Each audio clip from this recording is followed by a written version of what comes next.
वादी नीलम आज़ाद कश्मीर में पाक भारत कशीदगी के पेश नज़र पाक फ़ौज ने नौजवानों, बुजुर्गों और बच्चों की तरबियत शुरू कर दी।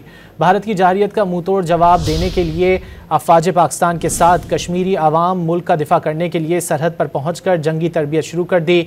पाक भारत बढ़ती कशीदगी के पेश नज़र वादी नीलम समेत आज़ाद कश्मीर में पाक फ़ौज ने LOC पर नौजवान, बूढ़ों और बच्चों की तरबियत शुरू कर दी।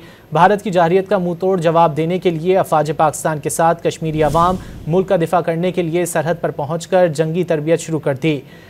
बॉर्डर पर पहुंच गए हैं और मुसल्लह अफवाज पाकिस्तान से इब्तिदाई तरबियत हासिल करने की बाकायदा दरख्वास्त कर दी है।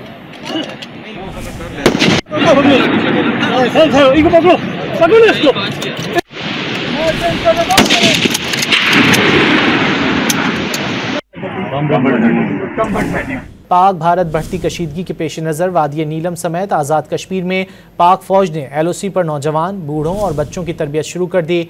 भारत की जारहियत का मुंह तोड़ जवाब देने के लिए अफ़वाज पाकिस्तान के साथ कश्मीरी अवाम मुल्क का दिफा करने के लिए सरहद पर पहुँच कर जंगी तरबियत शुरू कर दी। बॉर्डर पर पहुँच गए हैं और मुसल्लह अफवाज पाकिस्तान से इब्तिदाई तरबियत हासिल करने की बाकायदा दरख्वास्त कर दी है।